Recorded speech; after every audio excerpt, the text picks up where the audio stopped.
Adrian Knox was never late. 37 years, flying commercial, and not once had he let a delay fall on his name. Gate B-17 was already boarding when he stepped into the terminal, brushing past families, backpacks, and broken goodbyes. Then, just before the jetway, he stopped. Not because someone called him, not because of weather or warnings. He stopped because there she was, seat for Sian, elderly black woman in a navy blue scarf, staring straight at him like she knew the shape of his sins. He'd never seen her before, but in one instant, every memory he'd tried to bury surged up like ice water flooding his lungs. That's when he whispered something under his breaths, something not even he remembered saying. And that's when the woman smiled, like she heard it all. This isn't about race, it's not even about guilt. It's about what happens when you recognize a stranger you were asterisk. Never supposed to meet again, asterisk.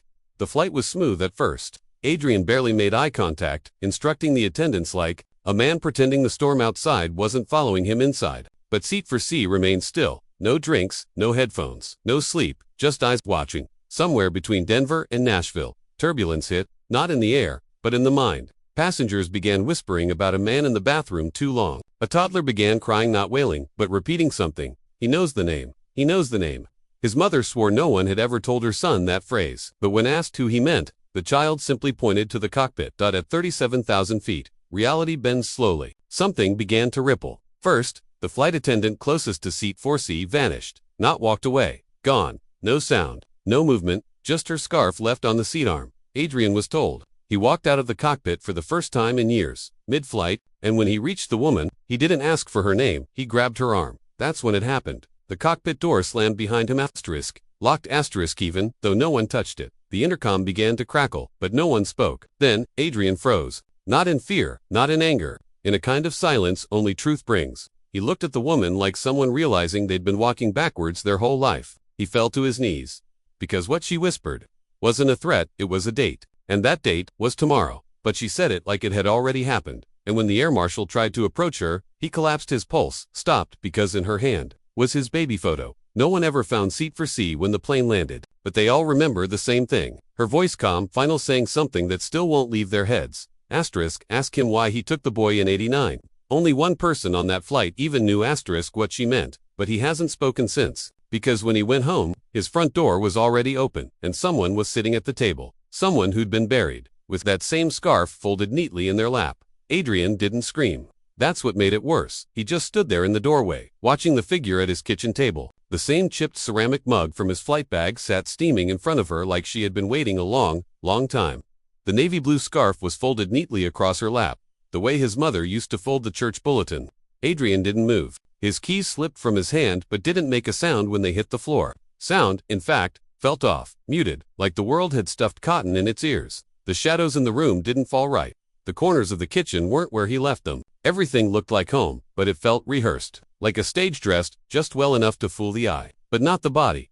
The woman didn't speak. Not right away. Instead, the old analog radio on the counter crackled on by itself. Adrian hadn't used it in years, hadn't even known it was plugged in. The voice on the station sounded familiar. Too familiar. The same cadence, the same breath between syllables. And then he knew why. It was his voice. Reading back flight instructions from 30 years ago. Knox requesting deviation. Passenger reporting seizure. Seat 1 to be coordinates holding. He had never told anyone about that flight. Not his ex-wife, not his union rep, and certainly not the company shrink they made him talk to after that summer. That flight never made it to FAA review. It was filed as a medical detour. No anomalies, no questions, no answers. But here it was, playing through static like a confession scratched onto a loop. He looked back at the woman. She smiled. Soft, patient, like someone waiting for a man to realize something about himself he'd been avoiding for decades. Tell me what you remember, she said, and something about her voice, it felt like asterisk, a childhood photo you don't remember being taken. Asterisk. Adrian opened his mouth to speak, but the room tilted slightly to the left, and he heard his own voice again, but not from the radio this time. From his phone, face down on the counter. Screen dark. Still, it was playing a voice memo, one he'd never recorded. Asterisk, if you're hearing this, it means she's here. Don't let her ask about the boy. Just say no. Just say you don't remember. You don't remember, you don't remember. Asterisk. He snatched the phone up. No recording, no app open, no log of anything having played. But he heard it, just like he'd heard the boy on the plane whisper that name. Just like he'd heard the voice in the cockpit say you're not flying this one alone, even though his co-pilot was unconscious during descent. The woman stood, not threatening, not fragile, just present. She held the scarf in both hands, now like it was an offering. Or a shroud. You left the boy in '89, she said, her voice like it came from underwater. But you didn't forget him. They just let you think you did. Adrian stepped back. There was no boy. He muttered, I filed every log, every incident report, but even he could hear the cracks in his own certainty. Then came the knock. 3 slow, deliberate taps on his back door. Not the front, the back, the one no one used, not even the neighbors. He turned to look, but the woman's voice snapped him back like a wire around his throat. Don't open it. Something inside him obeyed. Against every muscle in his body screaming to run, Adrian stayed rooted, but he wasn't calm. He felt like a child in a hallway, lights flickering, breath shaking, knowing something is watching from under the bed. Something older than memory. Something beneath memory. He turned back to ask her who she really was, but she was gone. Not vanished. Not a puff of smoke. Just not there, as if she'd never been. The scarf, too. The mug, the warmth, in the air. All gone. Adrian stood alone in a house that should have been familiar. But suddenly every photo frame was slightly off. One of them had a different family inside. Not his, not anyone's. A man who looked like him, but wrong, too young, wearing a flight uniform from before Adrian was even licensed. The edges of the picture trembled like heat waves, and when he blinked, it was gone. No photo, no frame, just blank wall. He didn't sleep that night. He sat in the living room with all the lights on, but sometime after 3:40 a.m., the light above him flickered, and his TV turned on without sound. A newscast, but not a real one. It was him, in the anchor chair, reading obituaries for people who hadn't died yet. Names, dates, cities, and one name stood out like a nail in the eye. Asterisk, Ruth Marin. Asterisk, age 81. Asterisk, died mid-air. Heart failure. No known relatives. No one claimed the body. Asterisk, buried under Jane Doe 27B. Asterisk, he remembered the scarf, the seat, for C. Ruth Marin was real, but she hadn't been on his manifest. The next morning, he checked the flight log. Flight 2973, Denver to Nashville. Every seat accounted for C listed as empty. No Ruth Marin, no flight attendant disappearance. No incident report. In fact, he wasn't even listed as the pilot. The name on the roster was Michael Delaney. Adrian didn't know of Michael Delaney, but he knew that name. It was carved into the bottom of his childhood treehouse, a name only he and his older brother, the one who vanished when they were boys, had ever said out loud. The same brother who was never reported missing. The same one their parents claimed never existed. Adrian called the FAA. No record of that flight ever having happened. He called the airline. No record of him being on duty that day. He checked his voicemail. There was one new message. Greater than you shouldn't have touched her. Now they remember you, and they don't forget twice. 3 days later, Adrian was approached in a grocery store parking lot by a man who looked like he hadn't slept since the Cold War. Gray hoodie, duct-taped shoes, nervous fingers. He handed Adrian a manila envelope, didn't speak, and walked away. Inside were photographs, black and white. Decades old. All from airports. All from terminals. All showing him, Adrian Knox, in uniform, standing next to a woman with a navy blue scarf. In each photo, Adrian is younger, but she always looks the same. That night, he got a knock on the front door. This time, he opened it, but no one was there. Just a cassette tape, labeled in marker, playback, do not erase. He didn't own a cassette player, but the neighbor's teenage son did. He borrowed it, plugged it in. It played the sound of a cockpit voice recorder. At first, wind, instruments, the beep of an altimeter, then a baby crying, then Adrian's voice, screaming a name. Not Ruth, not the boy. Greater than Michael, hold on. Then, silence, then the sound of metal ripping. Then something whispered into the mic. It never crashed. Somewhere between memory and truth. Adrian realized something no one had dared ask before. What if the worst things we didn't happen the way we remember? What if the stories we tell ourselves to survive are the ones they gave us? And what if someone finally came back to collect? Because when Adrian got up the next morning, he checked the mirror and the scar above his eyebrow, the one from the crash that never happened, was gone. Adrian didn't drive to the hangar that morning. He doesn't even remember leaving the house. 1 minute he was staring into the bathroom mirror, watching a scar fade that had been with him since '89, and the next he was standing in the middle of a decommissioned training facility outside Burbank. No phone, no wallet, just a faded airline ID badge tucked into his breast pocket with the ink bleeding through the plastic. Knox. Adrian, retired, cleared. But it wasn't the photo he remembered. His hair was darker, his jaw clean-shaven, his expression vacant, not stoic, not posed, vacant, like someone had told him to smile without telling him why. And yet the badge opened every locked door. Inside, the The walls whispered, not literally, not in words, but in the way fluorescent lights buzzed slightly out of rhythm, and the security cameras followed with just a fraction of a second delay, like watching your own movements in a mirror that's slightly out of sync. The smell of old jet fuel clung to the hallways, baked into the paint and floor tiles like a ghost. He passed simulator rooms he'd trained in decades ago, but now they were stripped of monitors, just shells and wires and old chairs with seatbelts buckled over nothing. He should have turned back, but the air pulled him forward, like gravity was slightly tilted, guiding him down the hallway he'd walked so many times he could trace it blindfolded, until he reached it, room 17. No plaque, just the number. It was here, supposedly, that the recordings were stored, the black box archives used only for internal training or catastrophic events, not accessible without 4 levels of clearance. But the door was ajar, not broken, just waiting. Inside, cold air rolled over him like walking into a morgue, and on the wall, in the center of an otherwise empty room, hung a single monitor, old CRT, faint hum, and a label below it, sharpied into the metal, greater than *** flight 733/incident review. The 11th of August 1989 *** greater than playback initiated. Adrian didn't remember the date. Not consciously. But his stomach did. The screen flickered. Footage grainy and gray. View from the cockpit of a flight he didn't remember taking. And yet there he was. In the captain's seat, no co-pilot, just him. The instrument panel lit up green and yellow, autopilot humming. Everything looked calm. Routine. Then the camera cut there. Shouldn't have been a cut. Black box feeds don't edit. Suddenly, the cockpit door opened, and in walked the boy.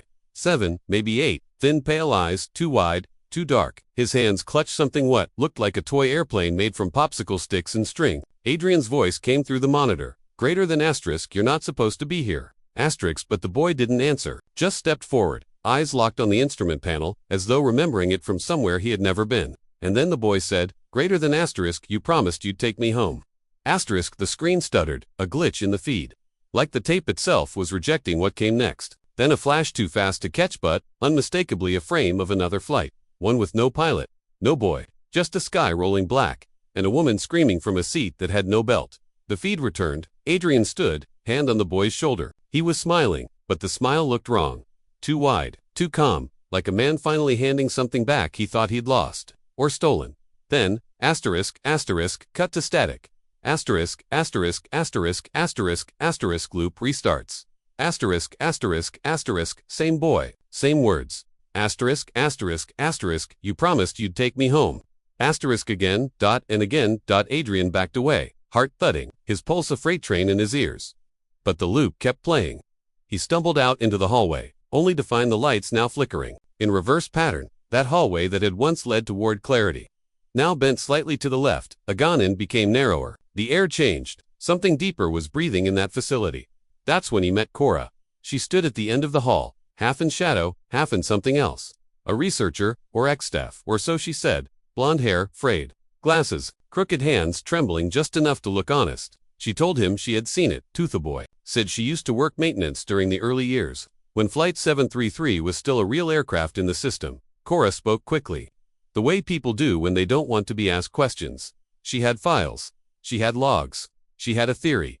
They scrubbed it, she said, eyes darting behind her like someone was listening. Scrubbed the flight, the boy, the woman, everything. But the real question isn't who they erased, it's why you remember it. Adrian clung to her like a man, gripping a raft in open water. She fed him detail after detail, pilots who saw children in jump seats they never boarded. Gate agents who swore passengers changed mid-flight. A black box with a loop that couldn't be overwritten. Cora called it a memory glitch, like a rip in the tapes they used to overwrite reality. She said there was one survivor from Flight 733, but they were too far gone to speak now. Committed somewhere upstate. Said the woman in the scarf showed up in their drawings decades before the flight ever happened. It felt like answers. Finally, Adrian followed her to her car, parked just outside the wire fence. She handed him a folder stamped with red ink. Confidential, Aviation Incident, LOG/Case R27B. Inside were photos of Ruth Marin, airport terminals, a list of flights she had supposedly appeared on over the last 40 years, all of them ending with minor disturbances, unscheduled landings, systems malfunctions, pilot disappearances, and then, tucked in the very back, a birth certificate. Michael Delaney, born August 11, 1982, died August 11, 1989. Cause unknown. Location. Airborne between Anchorage and Seattle. Cora stared at him. You see it now, don't you? It all fit. the loops, the date, the boy, his name, the voice, the feeling that something had been torn out of his head and replaced with something almost right. Adrian dropped to his knees. He had known the boy. He had forgotten, on purpose. Org had been made to forget. Either way, he remembered now. He looked up. What do I do? Cora smiled, and that's when it broke. Because her front tooth wasn't cracked anymore. The one he'd noticed when she first smiled. A tiny, crooked chip that made her look real, human. Now, it was perfect. Seamless. Her voice softened. Tell them, she whispered. Tell everyone what happened. But she didn't sound afraid anymore, or urgent. She sounded hungry. Adrian stood up slowly. Backed away. Who are you? Her smile didn't change. She didn't answer, but behind her, the reflection in the car window did. He was not standing alone. Something else stood behind him, tall, shapeless, flickering. It watched through his eyes, like it had always been there. He dropped the folder. Inside, no photos, no logs, no birth certificate. Just a mirror. And across the surface, written in fog, asterisk, asterisk, you took the wrong child. Asterisk, asterisk. That night, Adrian locked every door and burned his clothes. But something kept scratching at the edges of his memory. He returned to his home office, pulled open an old drawer, and found it. A shoebox. Inside, a single popsicle stick, tied with string. His hands trembled, because on the underside, written in block letters he hadn't used since he was 8, greater than asterisk, asterisk you, promised. M asterisk asterisk. Somewhere in the world, a voicemail is being deleted. A baby is speaking names their parents don't recognize. A plane is scheduled for a route that doesn't exist, and someone in seat for C is already watching the gate. Asterisk, asterisk, because the real hidden truth isn't what they erased. Asterisk, asterisk, it's what they let you asterisk keep just enough to feel safe, just enough to feel like you're the one who figured it out. Asterisk, but you were never solving the mystery. You were playing your part in it, and now it's your turn to ask the question. Asterisk, asterisk, what if you're not crazy? What if they just made you forget why? Asterisk, asterisk, go back. Watch again. The clues were never in the answers. They were in what you thought was just background noise. That voice on the plane, that whisper in the static, that flash in the mirror. It was never Adrian's story. It was yours. Began with the second voicemail. Adrian had already changed his number, burned the folder, boarded up every window in his house. But 2 nights after the encounter with the woman who wasn't Cora or was, once, before someone else slipped into her skin, he found his landline ringing. Something worse, greater than asterisk checked the tapes. The ones they never erased. Asterisk, and then the dream shifted. Not into chaos, but into silence. The kind of silence that hurts your ears. He was alone in a house that looked like his, but wasn't. Family photos on the wall featured his face, but the people standing next to him kept changing. Frame to frame, blink to blink. In one, he was 10. His brother Michael had his arm slung around his shoulder, both grinning in front of a plane they'd visited on a school trip. But in the next photo, Michael was gone. His space filled by a stranger with eyes Adrian couldn't quite hold in memory. Each frame corrected the last. Each frame lied better. He woke up cold, shivering, with blood in his mouth. He'd bitten down hard in his sleep, and someone had slipped a note under his door. Greater than asterisk, it's not in your house. It's in the broadcast. Rewind channel 92, August 11th, 1989. 3:33 p.m. Asterisk, he didn't know who left it, but the handwriting blocky type matched the old emergency flight logs they used to keep in ink before everything went digital. He recognized the way the 7 curled his own from a life he didn't remember writing. He borrowed a VHS tape from a collector 3 cities over. The kind of guy who kept old weather reports and local news broadcasts like they were fossils. Said he had everything from 86 to 99 recorded just in case. Adrian paid him cash. No name, no questions. He rewound to the timestamp. August 11th, 3:33 p.m. It wasn't a news segment. It wasn't even a show. It was a test pattern, one of those color bars with high-pitched tones used for emergencies. But 3 frames in, the signal glitched, and for a half-second, a face appeared. Not Adrian's, not Ruth's. A child, a boy, seated on an airplane, staring into the camera with tears drying on his cheeks. He mouthed something. Frame, dash by dash frame. Adrian replayed it. Greater than asterisk, you left me here. Asterisk, then static. Back to bars. No audio, no distortion. Like nothing had happened, but something had. Because the following day, Adrian's email inbox, long inactive, began populating with messages. Not spam, not junk. Recordings, dozens of them. Sent from anonymous accounts. All from different cities. All with no subject lines. Each one began the same way. Greater than asterisk, I thought I was the only one.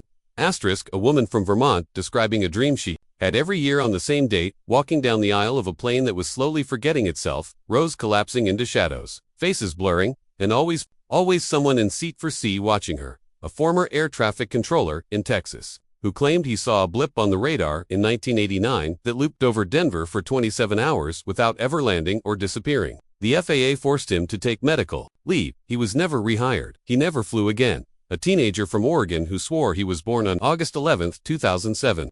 But in every one of his baby pictures, he's wearing a hospital tag labeled Michael Delaney.